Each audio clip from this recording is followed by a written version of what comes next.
Hello dear student, आप सभी का हमारी यूट्यूब चैनल पे एक बार फिर से बहुत बहुत स्वागत है। तो यहाँ पे हम लेके आए हैं सीपीईटी उड़ीसा 2021 बॉटनी का क्वेश्चन पेपर और हम इसको देखने वाले हैं डिटेल में। देखिए, सीपीईटी के लिए अगर आप तैयारी करें तो हमने प्लेलिस्ट बना रखा है। एक प्लेलिस्ट है जहाँ पे आपको टॉपिक वाइज एमसीक्यू मिलेंगे, एल्गी फंजाई डायोटेडो, आप प्लेलिस्ट चेक कीजिएगा। और एक प्लेलिस्ट है आपका ये जहाँ पे पीवाईक्यू आपको सीपीईटी के लिए मिलेंगे, और एक प्लेलिस्ट है आपका पॉइंटर सीरीज का। आप कुछ पढ़िए या ना पढ़िए, पॉइंटर सीरीज के वीडियो जरूर देख के जाइए। यहाँ से मोस्ट ऑफ द क्वेश्चन आपके आएंगे। तो बहुत लोग मुझसे पूछे थे कि भैया सीपीईटी के लिए तैयारी कैसे करें, तो पॉइंटर सीरीज देख लो। और आपको अगर आना है तो हमारा 600 का मॉक टेस्ट है, उसमें आप आ सकते हो। वहाँ पे पॉइंटर सीरीज के नोट्स मिल जाएंगे, ऑडियो नोट्स, मॉक टेस्ट, सब कुछ। तो इसका वैलिडिटी भी रहेगा 1 ईयर का, कोई दिक्कत नहीं है। और क्वेश्चन में आगे बढ़ने से पहले मैं आपको बता दूं कि देखो, अगर आप अगले साल के लिए तैयारी कर रहे हैं या आपका कोई जूनियर है जो हमसे पढ़ना चाहे, तो वो हमारे कोर्स में इनरोल कर सकता है बॉटनी का, जो कि स्टार्ट होगा ऑफिशियली 11 ऑफ द जून से। ठीक है, नंबर डिस्क्रिप्शन में मिल जाएगा, वहां पे आप कांटेक्ट कर सकते हो। ठीक है, चले एक एक क्वेश्चन देखें डिटेल में। आप रेडी हो? कोई हमको कह रहा था कि सर अपना राइटिंग सुधार लीजिए। अरे भैया, ये कॉपी पेन नहीं है ना, ये पेन टैब पे लिखना होता है, और पहले से बहुत सही लिखता हूं मैं। आप लिखेंगे आपसे भी नहीं बनेगा। चलो, पहला क्वेश्चन है the alga which multinucleate and siphonous vegetative thallus. तो देखो, ये कौन सा होगा? मल्टी फ्लैजिलेट, मल्टी न्यूक्लिएट, तो ये होगा आपका वाउचेरिया। और वाउचेरिया में ही आपका मिलता है एक स्टेज जिसको हम गांगोसाइरा स्टेज बोलते हैं। क्या बोलते हैं?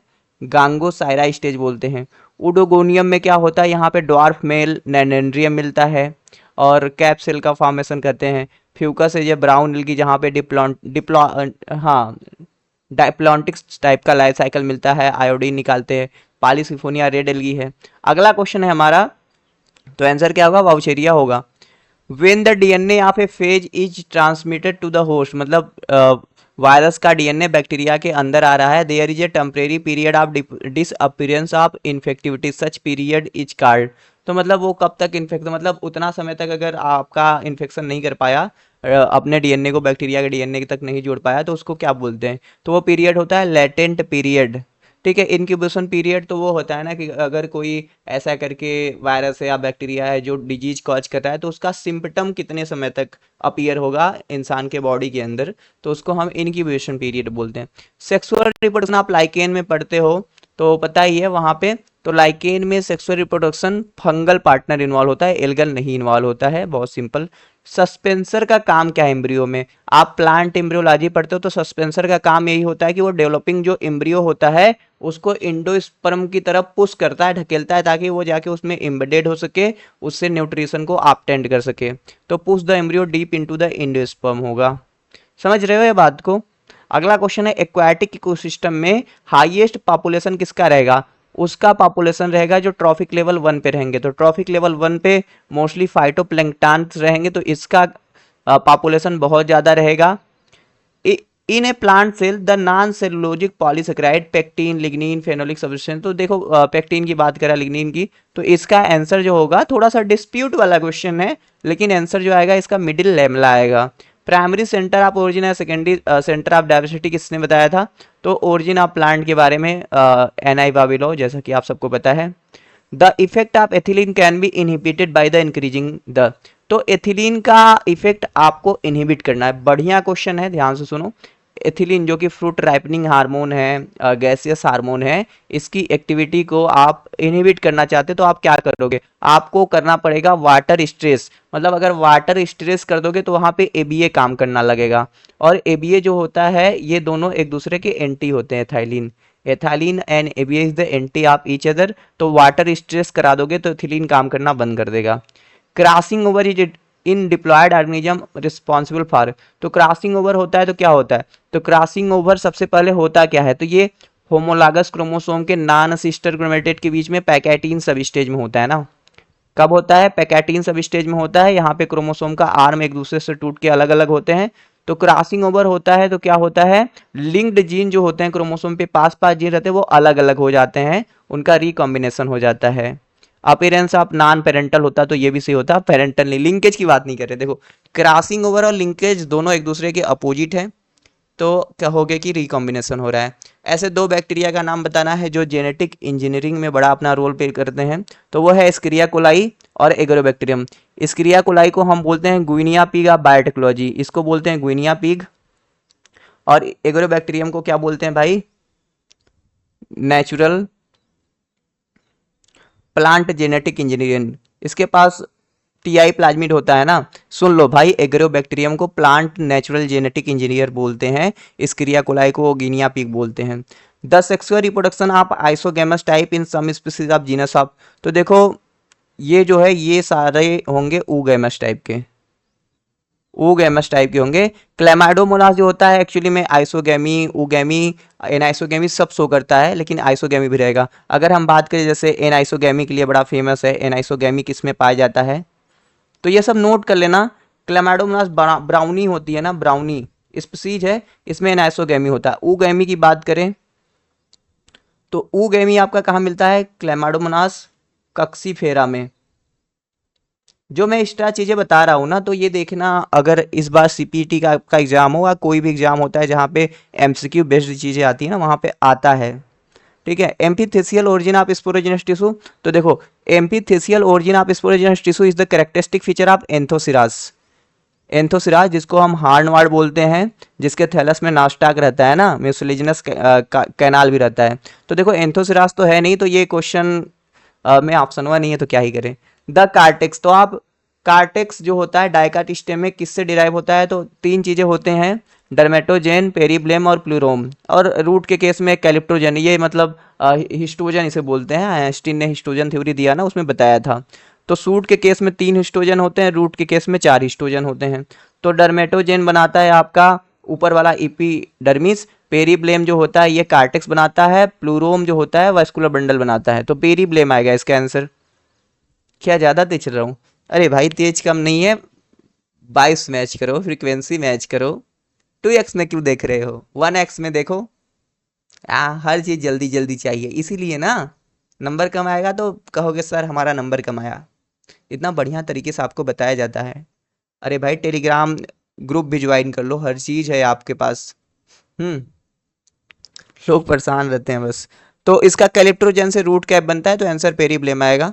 ए taxonomic key that is prepared dichotomously taking one or more character dichotomy is called. तो टैक्सोनॉमिक की जो होता है वो सिंगल एक्सेस की होता है, मतलब एक चीज को, जैसे अगर हम कलर को लेके बात करें, अगर हम प्लांट में कलर देख रहे हैं तो हम मोस्टली कहते हैं कि प्लांट जो फ्लावर है उसका कलर पिंक है या ब्लू है। दो ऐसे डाइकोटोमस कैरेक्टर को लेकर करते हैं, और सिंगल एक्सेस की होता है।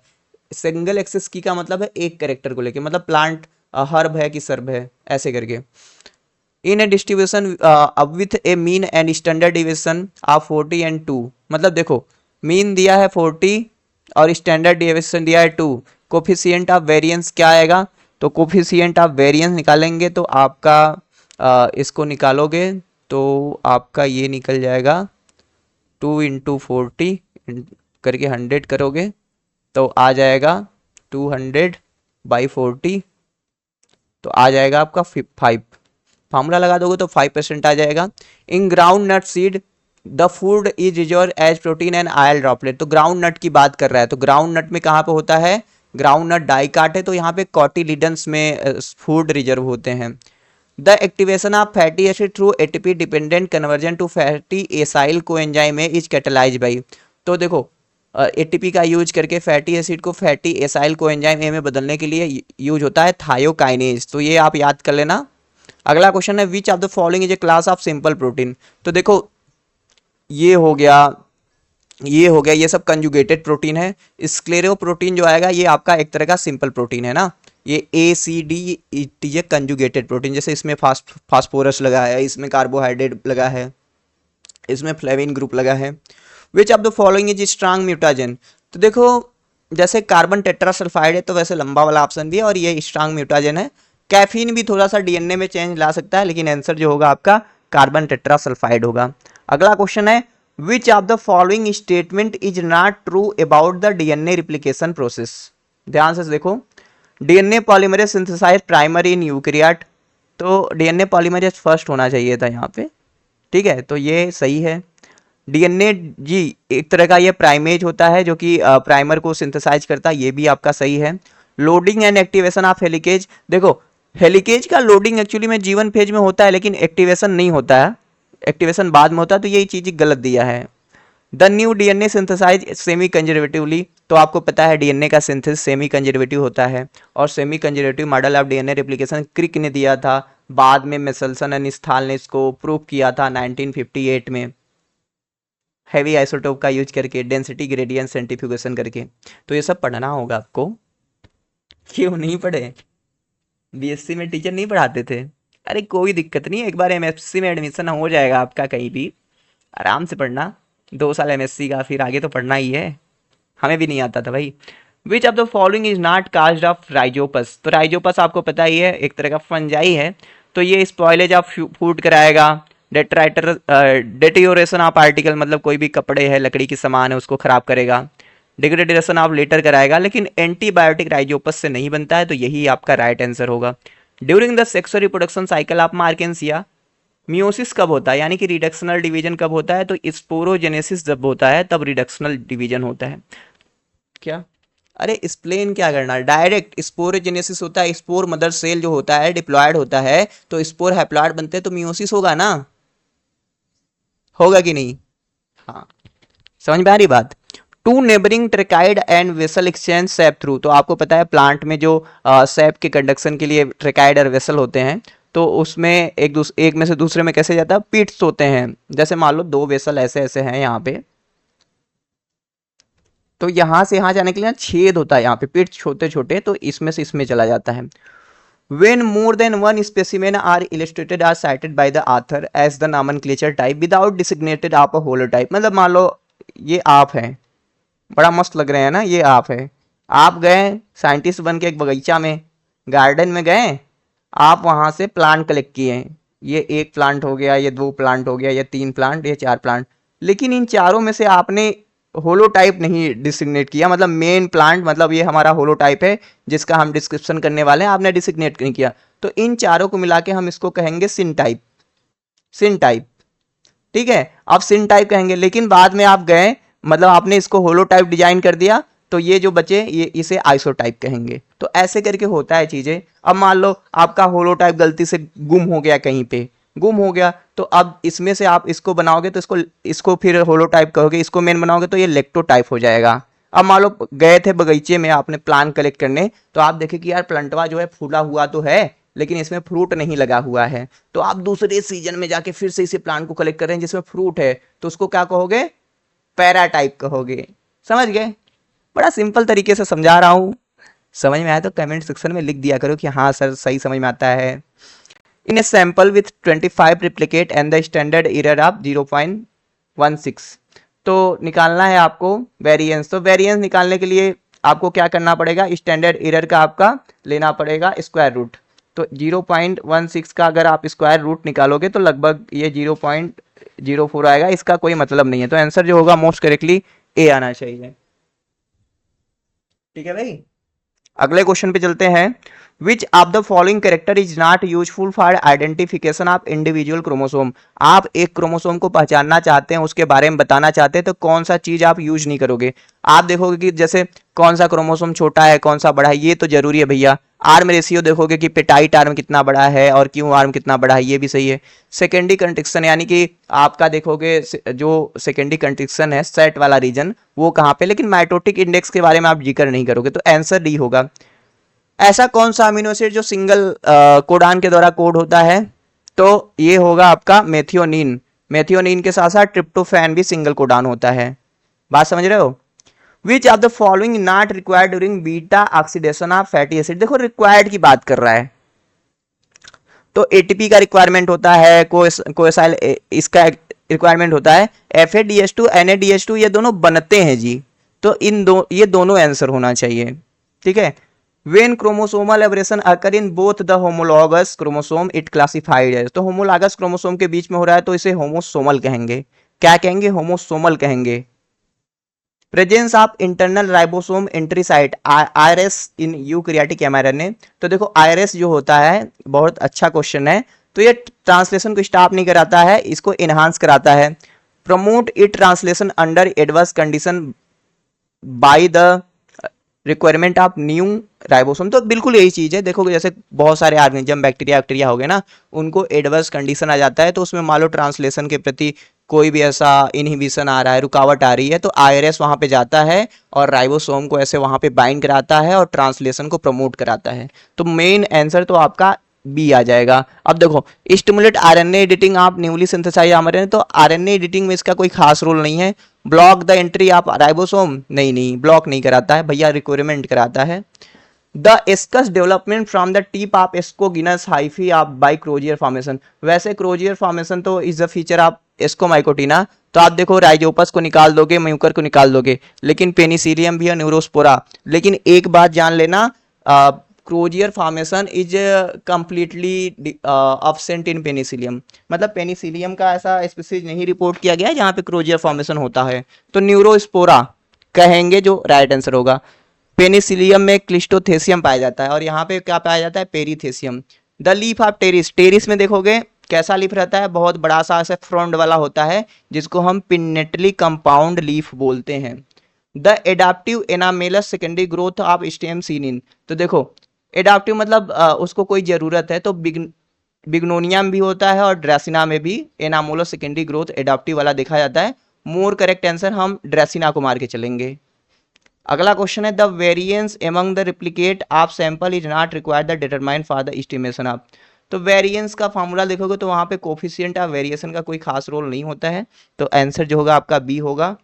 Which of the following provide the signal to the ribosome for the attachment of the release factor, तो रिलीज फैक्टर जो आरएफ फैक्टर होते हैं उनको अटैचमेंट के लिए जब वहाँ पे आपका आता है टर्मिनेशन कोडान आक्रे ओपल अंबर, तो वो सिग्नल देता है, तो ट्रांसलेशन रुकता है। फोटो रेस्पायरेशन में ऑक्सीजन कब कंज्यूम होता है, तो ऑक्सीजन आपका क्लोरोप्लास्ट में ही कार्बन डाइऑक्साइड की जगह रूबिस्को से बाइंड करता है। Which one of the following pigment is not responsible for harvesting light for photosynthesis, तो देखो आपका क्लोरोफिल तो मेन पिगमेंट है, एसेसरी है, मतलब सॉरी मेन मतलब नेसेसरी होगा, और ये हो गया एसेसरी पिगमेंट होते हैं जो कि आपका लाइट हार्वेस्टिंग कॉम्प्लेक्स फनल करते हैं। लेकिन क्रिप्टोक्रोम जो होता है फोटोसिंथेसिस के लिए उतना जरूरी नहीं है, तो आंसर जो होगा डी होगा। क्रेब साइकिल के जो एंजाइम होते हैं वो माइटोकॉन्ड्रिया के मैट्रिक्स में होते हैं, बड़ा सिंपल क्वेश्चन है।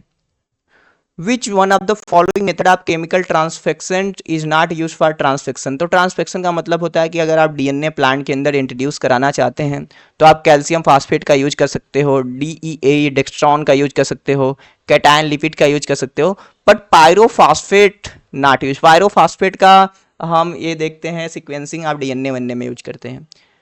Adelphous stamen superior ovary actinomorphic flower, तो मोनो एडल्फस की बात कर रहा है। देखो अब जैसे एक्टिनोमार्फिक है ना, ये नहीं होगा क्योंकि ये जाइगोमार्फिक होता है, और डायडल्फस होता है लेकिन ये जाइगोमार्फिक होता है, नहीं तो आंसर यही आप लगा देते, आंसर होगा Malvaceae. Which of the following group of bacteria grow like branch fungal mycelia, तो ये एक्टिनोमाइसिटीज के ग्रुप ऑफ बैक्टीरिया होते हैं, रे फंजाई हम बोलते हैं इन्हें। The sporangia in the sporophyll of Selaginella, तो Selaginella is a sporophytic plant body and heterosporous, Selaginella का मेन प्लांट बॉडी स्पोरोफिटिक होता है ना, और ये हेटेरोस्पोरस होता है क्योंकि यहाँ पे मेगा स्पोर और माइक्रोस्पोर होता है।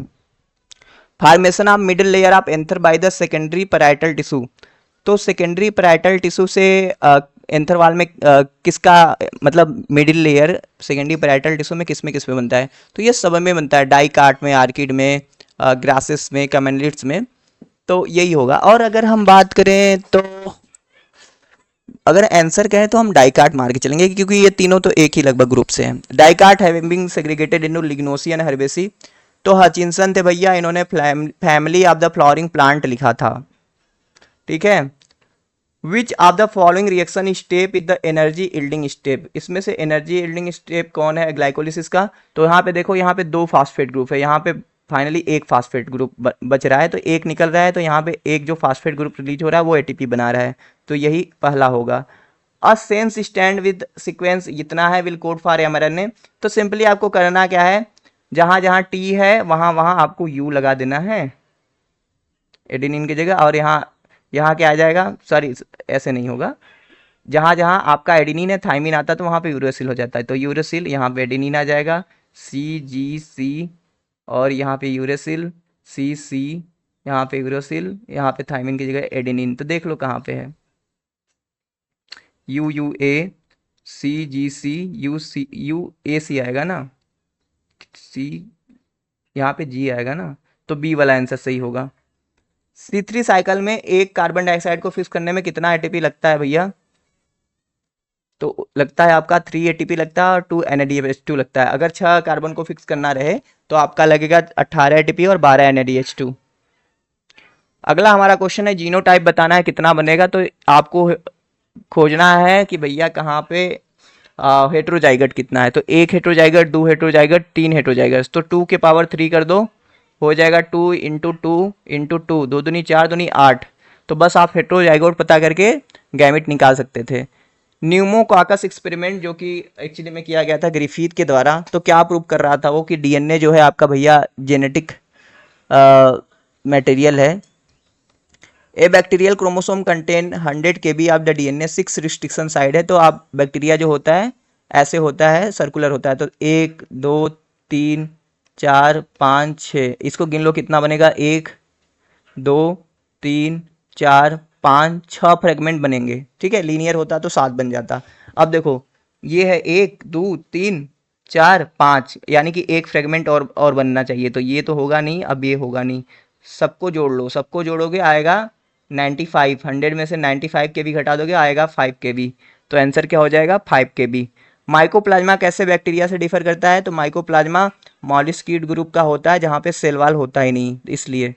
हेलिकल सिमेट्री किसका होता है? तो आप टोबैको मोजैक वायरस का देखोगे तो हेलिकल सिमेट्री रहेगा। साइकस के लिए कौन सा स्टेटमेंट करेक्ट नहीं है? तो जाइगोट जो होता है न्यूक्लियर प्रो एम्ब्रियो बनाता है, ये सही बात है। इंडोस्पर्म जो होता है फीमेल गैमेटोफिटिक टिश्यू होता है, हैप्लॉयड होता है। जिम्नोस्पर्म में जो आपका इंडोस्पर्म होता है वो ऑलवेज हैप्लॉयड होता है। सस्पेंसर पुश करता है प्रोएम्ब्रियो को, डीप इंडोस्पर्म सही है। साइकस डिफ्रेंशिएट इनटू सेवरल नहीं, 2 कॉटिलेडन साइकस में होता है। सेवरल की बात करें तो पाइनस में देखा जा सकता है। विंग्ड पॉलन ग्रेन कहाँ पे होता है? तो विंग्ड पॉलन ग्रेन पाइनस में होता है। और यहाँ पे कैसा होता है, बोट शेप्ड होता है ना, बोट शेप्ड होता है। 16 nucleate embryo sac with 3 celled egg apparatus and 11 antipodal. तो ये आपका ड्रूसा टाइप का कैरेक्टरिस्टिक है। बहुत ही इंपॉर्टेंट क्वेश्चन है भाई, याद कर लेना। अगला हमारा क्वेश्चन है outermost layer of endosperm in maize. तो ये आपका होता है aleurone layer. Study of ecological behaviour of group of species, अगर सिंगल स्पीसीज का, अगर सिंगल एनिमल प्लांट का बात करता है तो ऑर्टिकोलॉजी, अगर ग्रुप की बात हो रहा है तो सिनेकोलॉजी कहेंगे। विच of the following is a negative interaction between population. तो ये देखो पॉजिटिव है, ये देखो पॉजिटिव 0 होता है, सिंट्रोफी भी पॉजिटिव पॉजिटिव है, कंपटीशन निगेटिव निगेटिव होता है, तो कंपटीशन होगा। Albugo white rust of crucifer कराता है, Albugo white rust of crucifer. Not a functional group of biomolecule, तो ये देखो कार्बोक्सिलिक है, ये आपका आ जाएगा कीटोन ग्रुप है, ये थायोल ग्रुप है, लेकिन ये नहीं होता है, ये मेन ग्रुप नहीं है, ये तो सब जगह पाया जाता है। During active transport in plant cell the ion are transported across the membrane by. तो ये इसमें क्या होगा, during active transport in a plant the ion are transport across the membrane by. तो आपको जैसे आयन को ट्रांसपोर्ट कराना है तो कैरियर प्रोटीन के थ्रू होगा ना, द फंक्शन ऑफ कैरियर के थ्रू होगा। कंसंट्रेशन ग्रेडियंट की भी बात होगी, लेकिन मेन सी होगा ऑप्शन आपका। The rate of absorption of water is slow at the temperature near freezing point. तो फ्रीजिंग पॉइंट पे वाटर का एब्जॉर्प्शन कम हो जाता है, क्योंकि भैया फ्रीजिंग पॉइंट है तो जो मेम्ब्रेनवा होता है वो क्या हो जाएगा, बहुत मोटा हो जाएगा, ऐसे मोटा हो जाएगा, पास पास आ जाएंगे ना, ठंडी लगेगा तो ऐसे पास पास आ जाएंगे मेम्ब्रेन, तो विस्कस हो जाएगा। तो इसलिए cell membrane become more viscous, यानी मोटा हो जाता है। जैसे पानी है तो वो कम विस्कस है, लेकिन शहद की बात करें, गुड़ की बात करें तो ज़्यादा विस्कस है, गाढ़ा है तो पास नहीं होगा। ठीक है, ये होगा ए वाला। A cell was measure as 600 micron metre in diameter. Cell wall है इतना है, microscope with 40x objective and 10x eye is the actual diameter of cell wall. तो एक्चुअल डायमीटर आपसे पूछ रहा है तो आपको करना क्या होगा, ये देखो 400 हो जाएगा। तो आपको बस करना क्या है, एक्चुअल में 600 में आपको 400 को डिवाइड कर देना है ऐसे करके। तो आपका 4 एकम 4, 4 पच्चे 20, तो आपका आ जाएगा 1.5 micron metre actual cell wall diameter. The molar mass of micromolecule, तो आपको मोलर मास पता करने के लिए एसडीएस पेज कराना पड़ेगा। ट्रू अबाउट आरएनए, तो mRNA is most unstable form, तो ये टीआरएनए एक्चुअली में होता है, तो ये आपका गलत हो गया। MRNA is largest among RNS, तो हाँ ये तो सही बात है, टीआरएनए लार्जेस्ट नहीं होता, ये स्मॉलेस्ट होता है। आरएनए अंडरगो डायनेमिक चेंज नहीं, तो आपका आंसर बी होगा। The pre request of the biotechnological production of transgenic does not include, तो आइडेंटिफिकेशन ऑफ टारगेट जीन होता है, आइसोलेशन ऑफ टारगेट जीन करते हैं, टारगेट जीन को वेक्टर के साथ जोड़ते हैं, लेकिन आर्टिफिशियल प्रोडक्शन ऑफ जीन कभी हम करते ही नहीं। आर्टिफिशियल कैसे जीन का सिंथेसिस करोगे? न्यूक्लिक एसिड लेबलिंग और आइडेंटिफिकेशन किया जाता है सबके द्वारा, किससे नहीं किया जाता? तो देखो हम फास्फोरस से कर सकते हैं, टेट्राक्सरेट से करते हैं, फ्लोरोसिन से करते हैं, लेकिन राइबोस शुगर से नहीं होता है भाई। तो यही होगा। प्रिब्नो बॉक्स का सीक्वेंस क्या है? टाटार्ट हम बोलते हैं पिब्नो बॉक्स को, तो आंसर यही आएगा। बायोकेमिकल साइकिल में गैसियस कौन सा है? तो ये आपका नाइट्रोजन गैसियस है। इसकी बात करें सल्फर और फास्फोरस का, तो ये सेडिमेंट्री है भाई। क्या है? सेडिमेंट्री है। Transition zone between two community क्या कहलाता है? वो इकोटोन कहलाता है, कई बार हमने बताया है। तो ये रहा आपका सीपीईटी का पेपर, प्लेलिस्ट में भी ऐड कर दिया जाएगा, तो आप बढ़िया से पढ़िए। ये 2021 का है, 20 का भी नहीं सॉल्व करा हो तो मैं करा दूंगा। ओके, चैनल पे नए हो तो सब्सक्राइब कर देना। मिलते हैं नेक्स्ट वीडियो में। Thank you for watching.